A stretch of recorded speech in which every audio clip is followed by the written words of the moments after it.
Hello, Internet. This is an image of the Internet in front of you that you're looking at right now.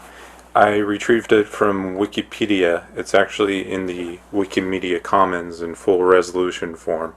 You can see it on the Wikipedia article about the Internet on the side where there are images. So click on that image on Wikipedia and download the full version so you can get a better view of the internet map than what you see here. Now, this is obviously not a physical map. Lines don't go through the center of the earth like this. So this is kind of a virtual map of how the internet connections work, how the different routers and gateways connect to each other, and roughly the lines represent the sort of distance that packets have to travel over the line connections between each routers, what might otherwise be called latency, the time it takes. So this is equivalent to the time it takes you to drive down a highway. So the longer the drive is down the highway, the longer you might represent the line. Usually that's represented physically in that the highway is a certain length, but let's say if a highway has a lot of traffic, then you might represent the line longer, even though the line or the highway is not physically longer. The line is just representing that it takes longer to travel over that highway because of traffic. So that's what that map is you're seeing right now. As you look at the center, it looks pretty complicated. A lot of the lines connect to each other, kind of like a mesh or even a ball of lint. Some might call this a rhizomatic structure, very complex. That's the real internet. That's where the big global corporations all have their own networks, and they connect to each other, often for free. Because they have similar traffic patterns and because it's cost effective for them to hand off traffic that doesn't belong to their network as soon as possible, they tend to interconnect with other networks who they can hand that traffic off to in as many places as possible. And since they're always handing off traffic to each other to try to save cost based on where the data is intended to go, they don't bother metering each other a lot of the time.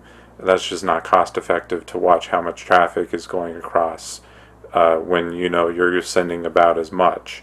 So they just interconnect, pay for their own equipment and their own lines, and a lot of this traffic goes back and forth for free.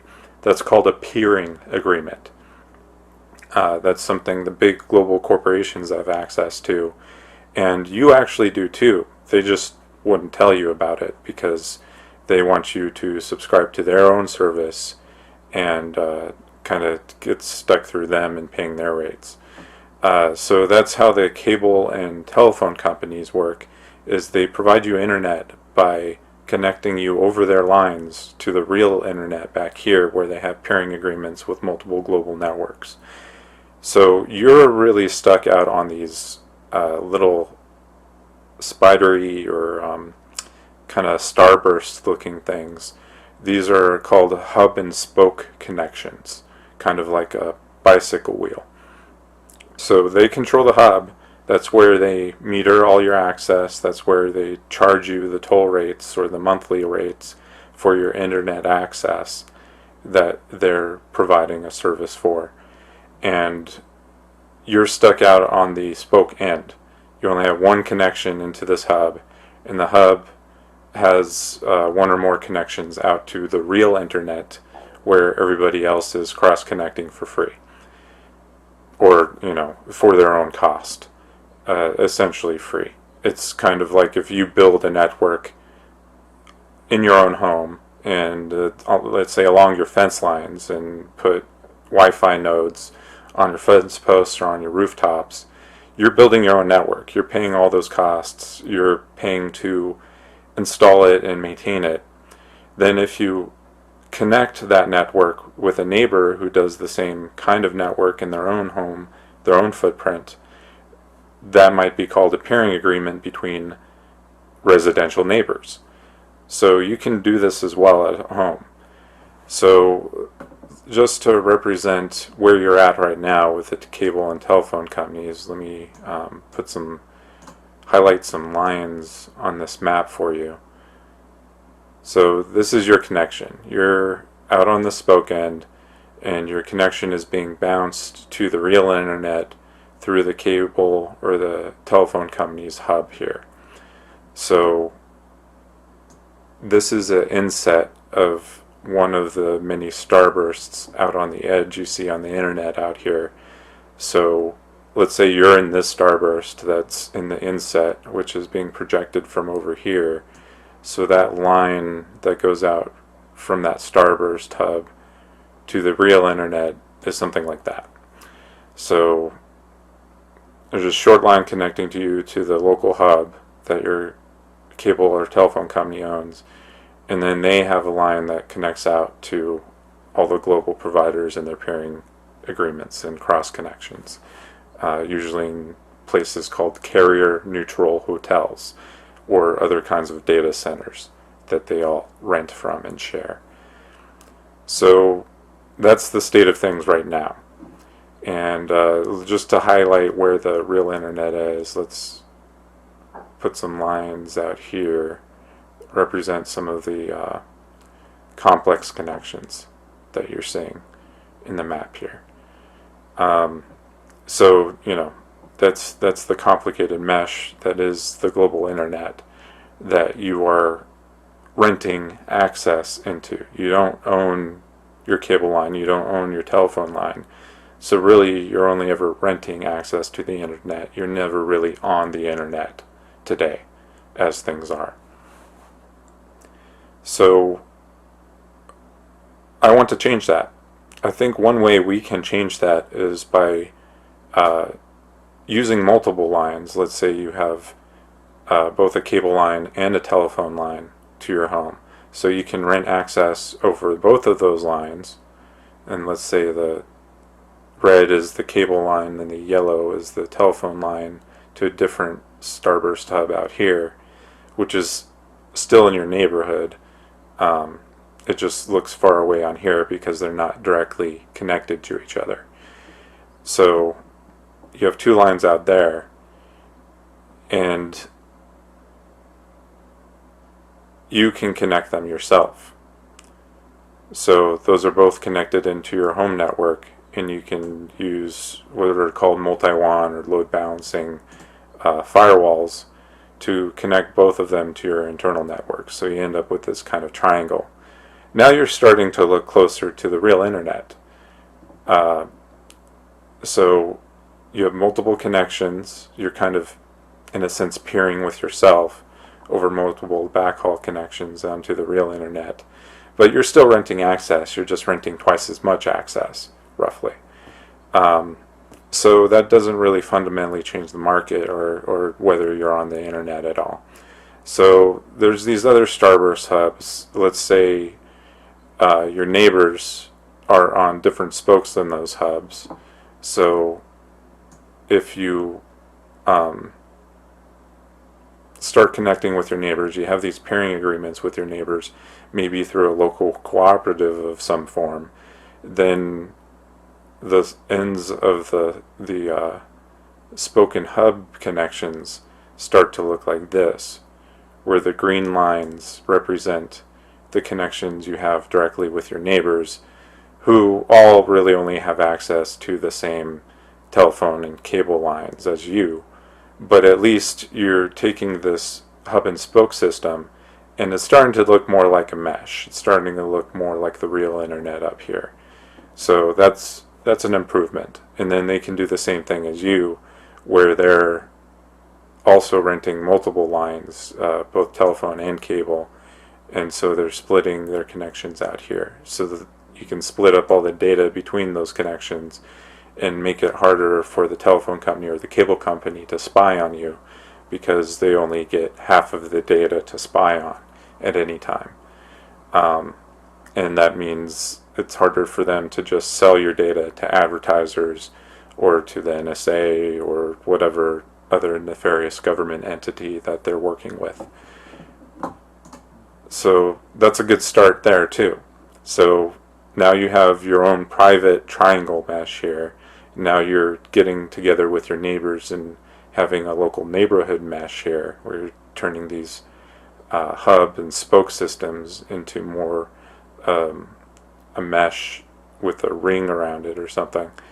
And then neighbors and other neighbors can start connecting to each other until you get to citywide networks, or possibly even multiple city networks, possibly even cross-state. Like if your city's near a state border, you can connect to other states by connecting to cities that are within line of sight distance, let's say, from the borders of your own city.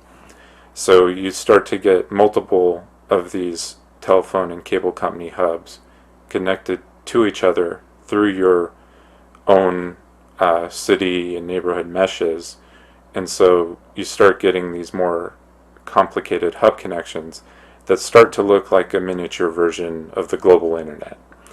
So that's when things start really getting better, because since your network starts looking more like the real internet, and you and your neighbors all come together, maybe form a cooperative, and start controlling your version of the internet, your local mom and pop shop kind of internet, then you have more negotiating power with the big global players here.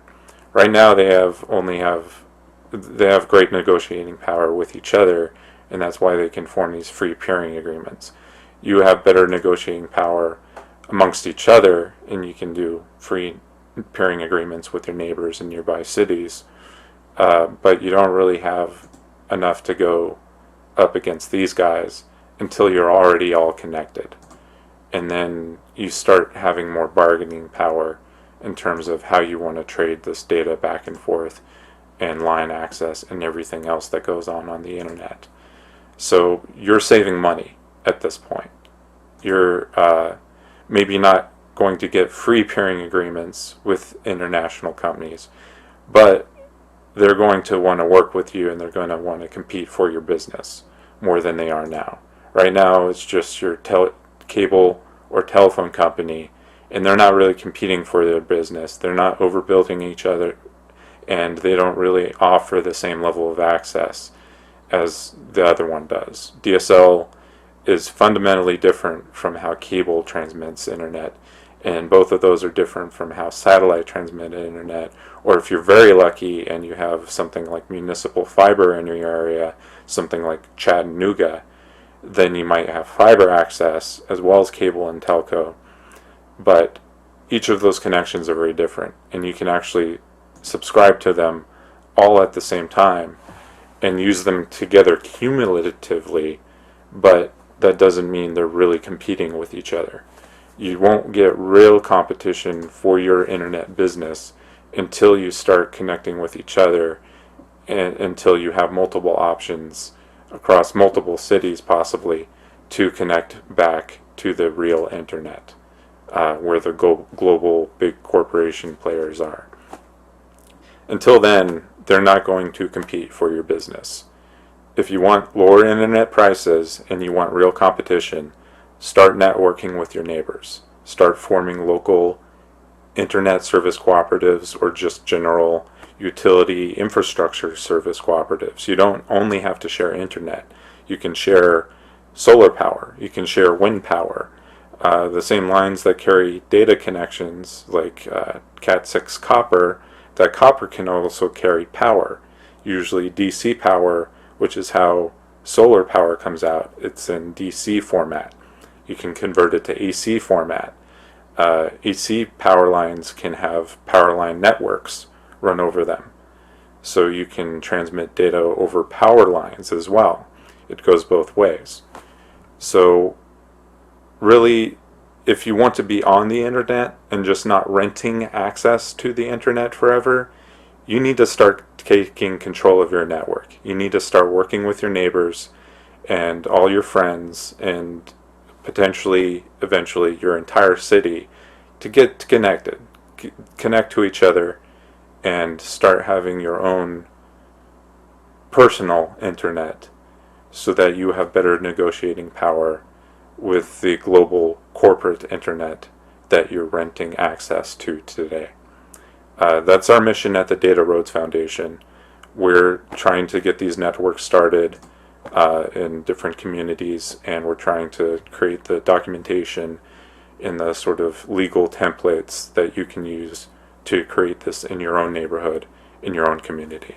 And we're also going to provide cooperative internet subscriptions for poor families who can't afford the expensive global internet access today, because the cable and the telephone companies haven't made it cost effective. They have no incentive to. They have essentially what's a monopoly. So they have no incentive to make this access affordable until you start making your own networks, taking your own power and your own property, and getting to a place together with your neighbors and with your city to negotiate and compete amongst more of the bigger players. So Data Roads Foundation, dataroads.org. We're starting a cooperative in the Los Angeles area. If you live in Los Angeles, look up NELA-ISC.net. That's short for Northeast Los Angeles Infrastructure Service Cooperative, and .net because it's a network. That's a nonprofit network that's we're trying to form to show an example of how these networks can be built everywhere and at relatively low cost, because the network hardware is relatively cheap now for gigabit access, both wireless and wired, and you can deploy this yourself. Put it on your own fences, put it on your own rooftops. It's easy. dataroads.org.